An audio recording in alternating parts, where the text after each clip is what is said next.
Hey everyone, this is Josh from before. Today we've got McFarlane Toys DC Multiverse Gladiator Batman from Dark Knight's Metal.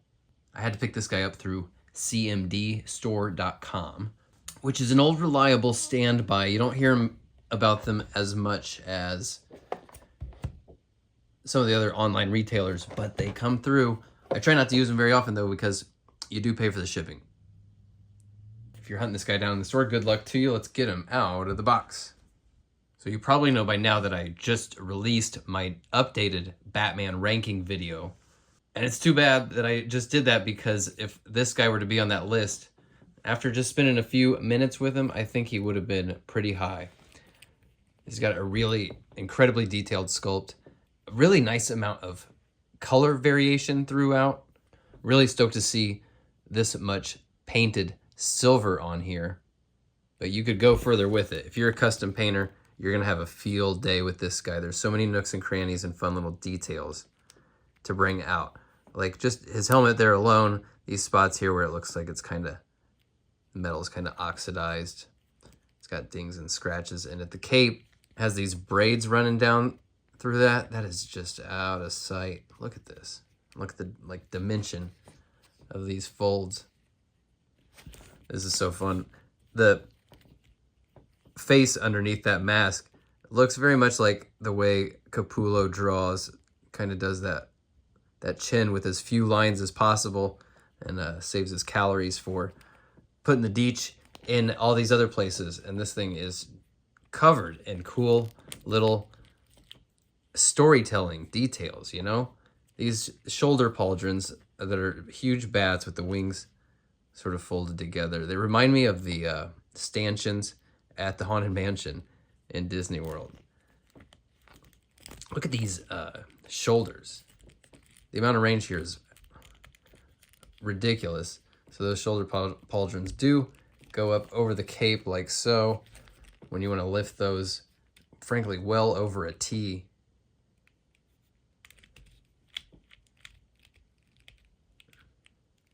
Wow, they even have these little butterfly pieces, even have like a little bit of weathering damage on there, you know what I mean? That is awesome. For a second, I thought he didn't have bicep cuts because that is just so clean the way those are tooled together, but he sure does. Man. Love this armor continues down. So he's not exactly pinless. They're poking out a little bit, but they're covering those pins up. Not as much on the inside, but that's, you know, that's a nice touch to be covering those on the outside. Man, just all the details continuing all the way through.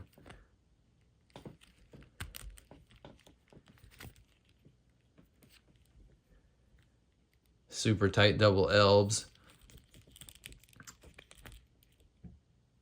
A ton of action here in the torso.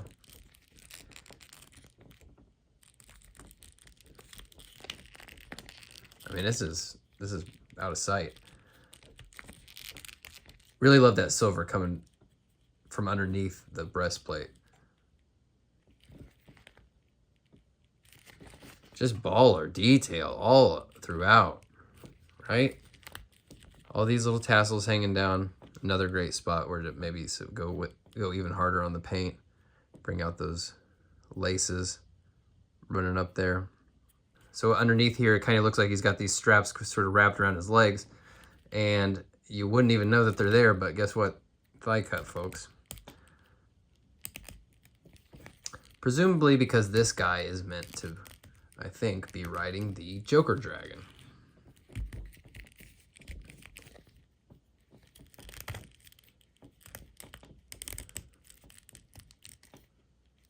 A lot of action there at the hips. And then he's got the kind of lightly sculpted ankle ball joints there.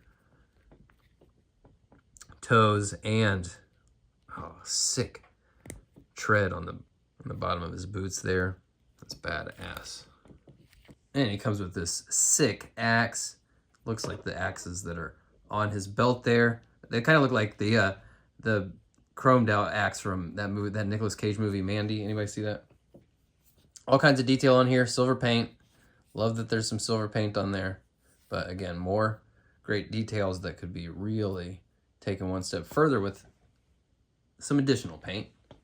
Now the plastic on the hands is very rigid. You're gonna need to apply some heat to get the axe in his hand. And once you get it in there, it's very cool, but he does have 2 accessory holding hands. He came with 1 axe. He's got 2 axes on his belt. Just saying. Now we get him up here, and I know this Superman, this Wonder Woman, they're not all from the same source material, but they do kind of feel like they fit together, an interesting trinity there. And I just happen to have mounts for them all that are working out pretty well. This Superman on the T-Rex makes me think of that Genndy Tartakovsky series, Primal, if anybody has watched that. But getting bats here on this dragon, if you've had this dragon, you know how it is. It's just like fighting against gravity. Oh, I jinxed myself there. But the balance, it's just brutal. And getting him to stay on there, it's just the weight of the figure. You got to kind of get creative, like, pinch his hand kind of there under the head. That's something you could try out. The way you kind of use the leverage of his feet or his legs, kind of pushing against these fins. That will help you get him kind of sturdy on there. He's got a little bit of wigs, but I think he'd hold on the shelf. That is pretty much all I got here for Gladiator Batman. This guy's dynamite. You're really going to want to find this guy. Like I said, I had to go through CMD Store. I'm sure he'll start showing up in places sooner or later, but CMD Store tends to have things as early as possible, pretty frequently.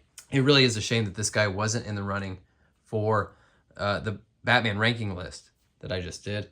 He really would have been pretty high, maybe top 10 even. Of course, if you haven't watched that ranking video by now, be sure to do so, and I will be back at you soon with more reviews and more fun times.